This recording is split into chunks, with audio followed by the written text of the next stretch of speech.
to Sebastian's studio again. Today we're going to be talking about gravestones or tombstones.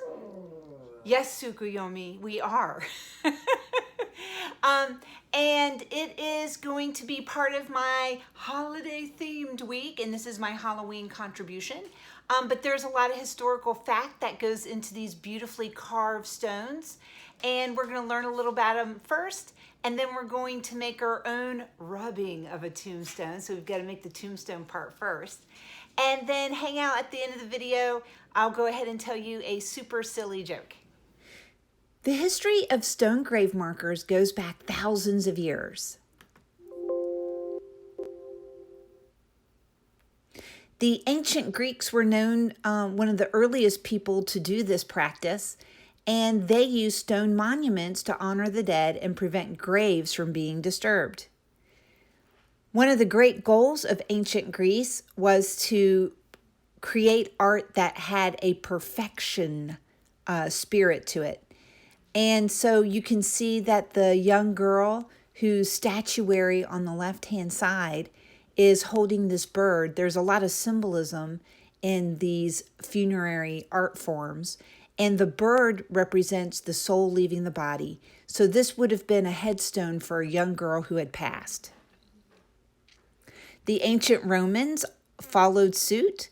They were more concerned with realism, and you can see the proportional figures and horse on the right-hand side grave marker. The Puritans who settled in New England and America in the 1600s, they created simple wooden or slate grave markers. Slate was the first stone that was widely used to make grave markers in America, and it was used mainly between the mid-1600s to about 1900. Many slate headstones remain in New England cemeteries today and still have readable inscriptions. People from different parts of the United States used what materials were available for them to make their headstones. Carvers in Connecticut used sandstone or brownstone from the mid-1600s to about 1890. In the 1800s, Connecticut quarries shipped stone to other parts of the country by train.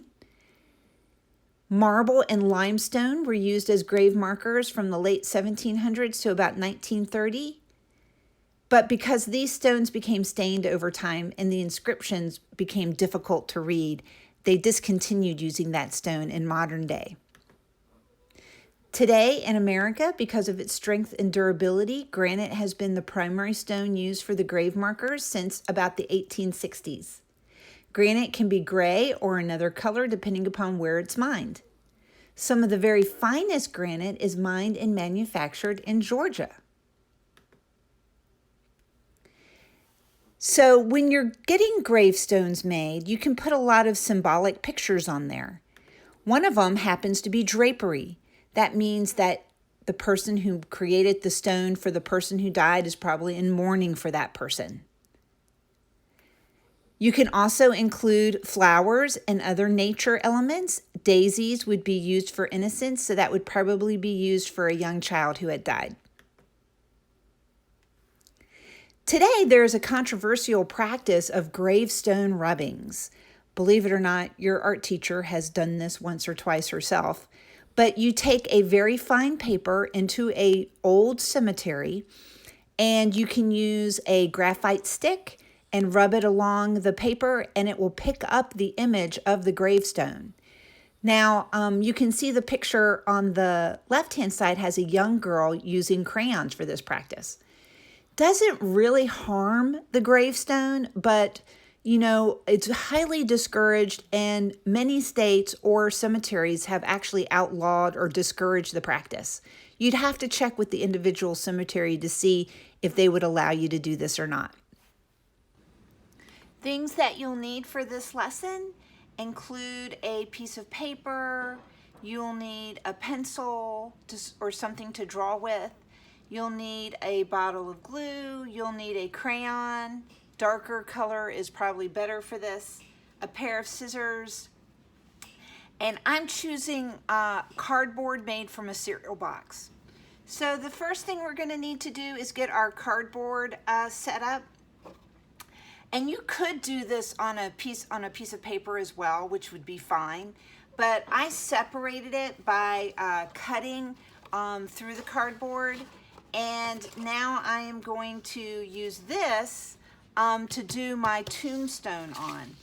I want it to be about the same size as the paper, so I'm going to use my paper as a tracer here and draw off the portion I'm not going to be using for this, and then I'm going to cut that part off.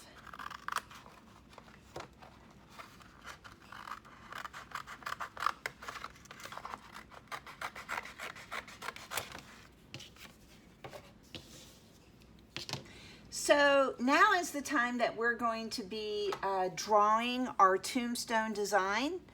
And there are certainly a lot of tombstone designs that you could use for yours online that you could look at for inspiration. So I'm going to use an example of some of the typical details you'll find in old tombstones.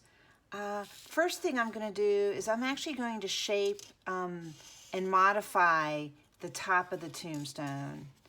And for you, you could do this with a pencil. Pencil doesn't show up super great on my camera, so I'm just gonna have to wing it with a marker here.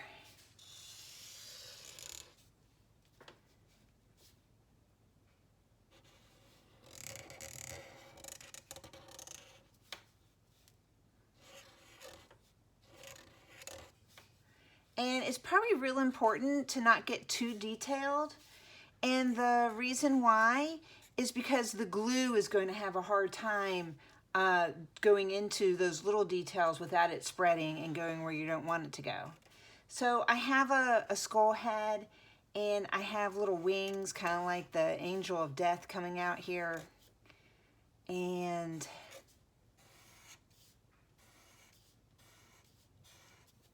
we'll try to do the same thing on the other side.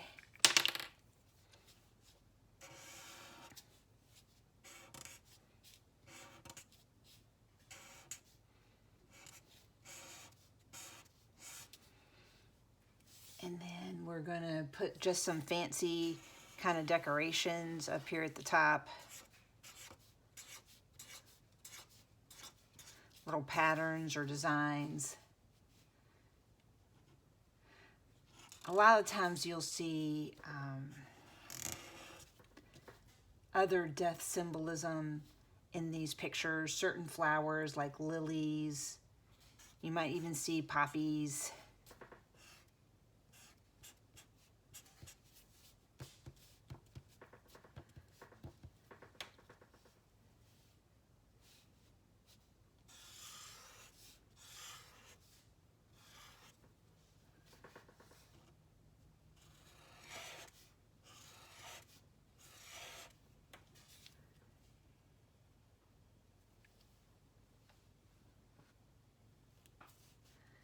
Sometimes you'll see Celtic knots.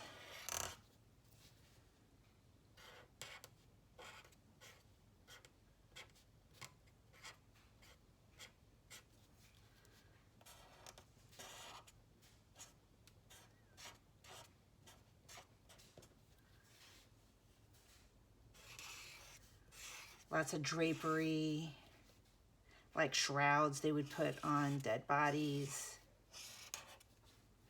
And now for my saying that I'm going to put in the middle here. So my saying, I'm actually going to borrow from Disney.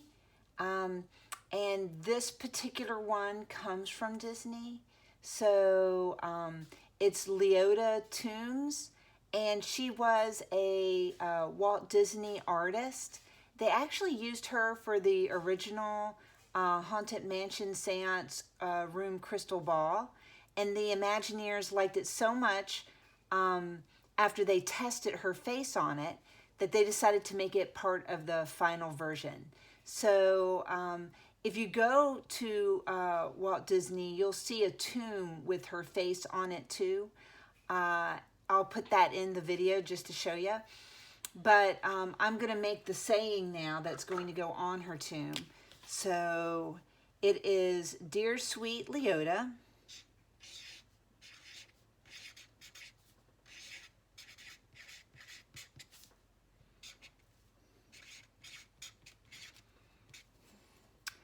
beloved by all,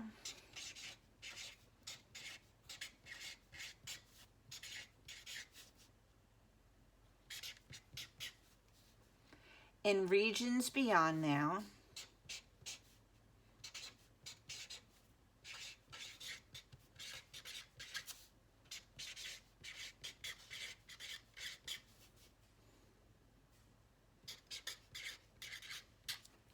having a ball.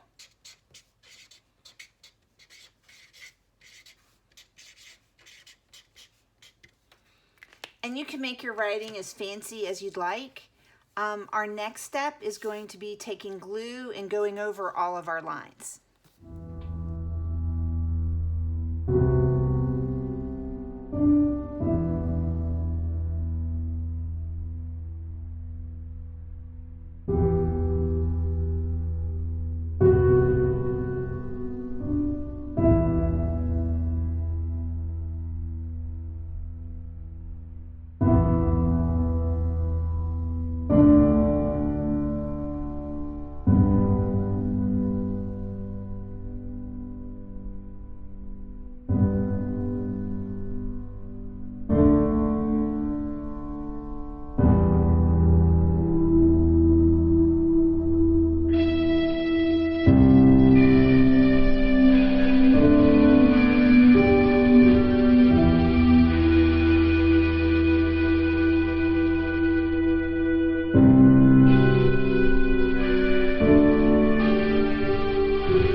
Don't be afraid if you don't quite match up on the lines at all. What's just going to matter is the glue at the very end.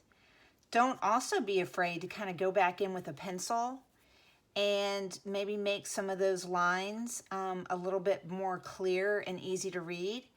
And if they aren't super clear and easy to read when you do the rubbing part, that's okay, because guess what? Old gravestone rubbings, a lot of the writing gets wiped off over time due to weathering.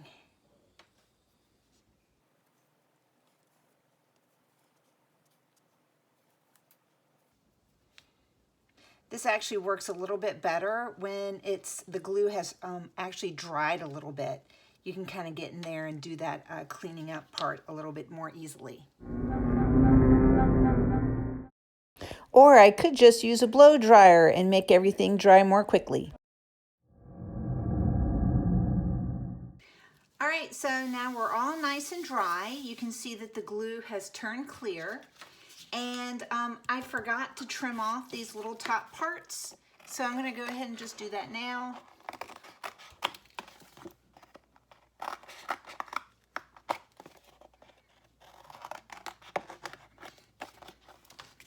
All right, so now I'm gonna take my paper and I'm gonna lay it on top. You're gonna need to hold it still.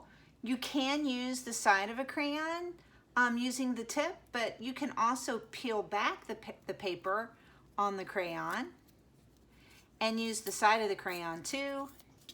That is going to be up to you which way you want to do it. Sometimes you might need a little bit of both. So I'm going to take the side of the crayon and do my rubbing.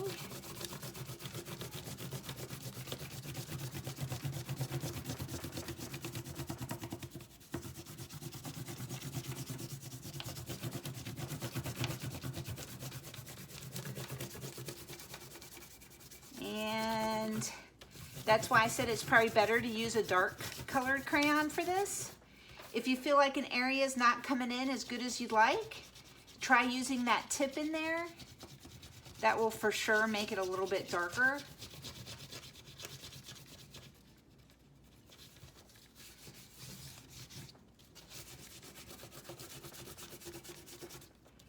And there is my